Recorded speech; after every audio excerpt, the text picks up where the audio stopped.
بعد میں اتنی طاقت آ جائے کہ اور وہ اپنے آپ کو تندرست محسوس کرے تو اس کو چاہیے کہ اپنے چھوڑے ہوئے روزے بعد میں رکھ لے اور ان کی قضا کرے۔ لیکن اگر کوئی شخص اپنے بڑھاپے کی وجہ سے اتنا کمزور ہو گیا ہے کہ اسے اپنے ٹھیک اور صحت مند ہونے کی کوئی امید ہی نہیں ہے تو اس کے لیے روزہ معاف ہے، لیکن اسے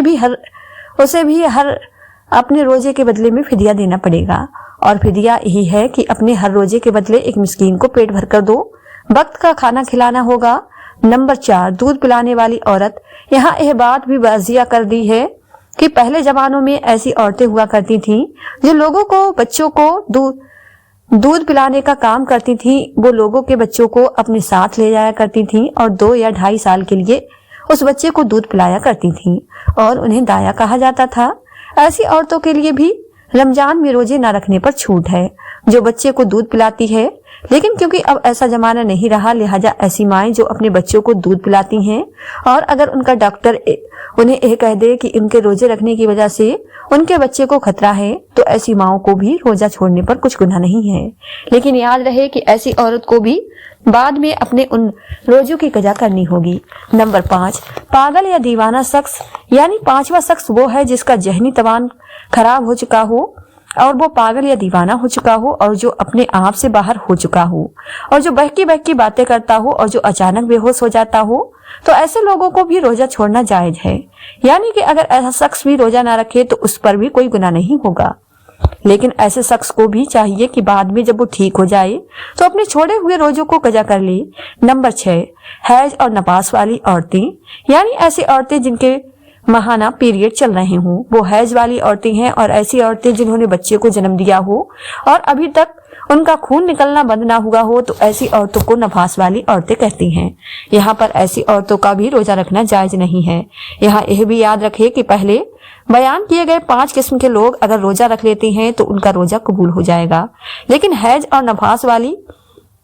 عورتیں اپنی اس حالت میں روزہ نہیں رکھ سکتی اور اگر وہ رکھیں گی تو ان کا روزہ قبول نہیں ہوگا اور ان پر سخت گناہ ہوگا۔ ایسی عورت جب بھی بعد میں پاک صاف ہو جائے تو اس کے لیے ضروری ہے کہ اپنے چھوڑے ہوئے روزوں کی گنتی پوری کر لے۔ نمبر 7، سفر پار ہونا۔ یعنی مسافر ہونا، تو ایسا انسان جو حالت سفر میں ہے تو اس کے لیے بھی روزہ نہ رکھنے کی چھوٹ ہے اور روزہ نہ رکھنے پر اس کے لیے کچھ گناہ نہیں ہوگا، لیکن یہ بات بھی جان لیجئے کہ اس سلسلے میں سفر کیسا ہوگا تو ہم آپ کو بتا دیں کہ جو سفر 82 کلومیٹر سے زیادہ ہو اور وہ کم سے کم 15 دن کے سفر کی نیت کر کے گھر سے نکلا ہو تو ایسے مسافر شخص کے لیے روزہ نہ رکھنے پر چھوٹ ہے، لیکن جب جس کا سفر ختم ہو جائے تو پھر اس کے لیے روزہ رکھنا ضروری ہو جاتا ہے۔ یہاں پر یہ بات بھی قابل ذکر ہے کہ اگر کوئی شخص سفر کی حالت میں ہے اور وہ یہ کہے کہ وہ روزہ ضرور رکھے گا کیونکہ اس کا سفر آرام دہ ہے تو ایسا مسافر سفر کی حالت میں بھی روزہ رکھ سکتا ہے اور اس کا روزہ ہو جائے گا۔ بس اگر سفر آسان ہے تو روزہ رکھ سکتا ہے، لیکن اگر روزہ نہ بھی رکھے تو اس پر کچھ گناہ نہیں۔ نمبر 8، ایسا شخص جس کی جان جانے کا خطرہ ہو۔ یعنی اگر کوئی شخص تلوار لے کر کسی کے پاس آ جائے اور یہ کہنے لگے کہ اگر تم روزہ رکھو گے تو میں تمہاری گردن اڑا دوں گا، یعنی تمہیں مار دوں گا، اور اسے اپنی جان کا خطرہ ہو تو ایسے شخص کے لیے بھی روزہ نہ رکھنے پر چھوٹ ہے، لیکن یاد رہے کہ ایسے شخص کے لیے جب وہ ایسی صورتحال سے باہر نکل آئے اور اس کی جان کو کوئی خطرہ نہ ہو تو بعد میں اس پر اپنے چھوڑے ہوئے روزوں کی قضا لازم ہو جائے گی اور اسے بعد میں اپنے وہ چھوڑے ہوئے روزہ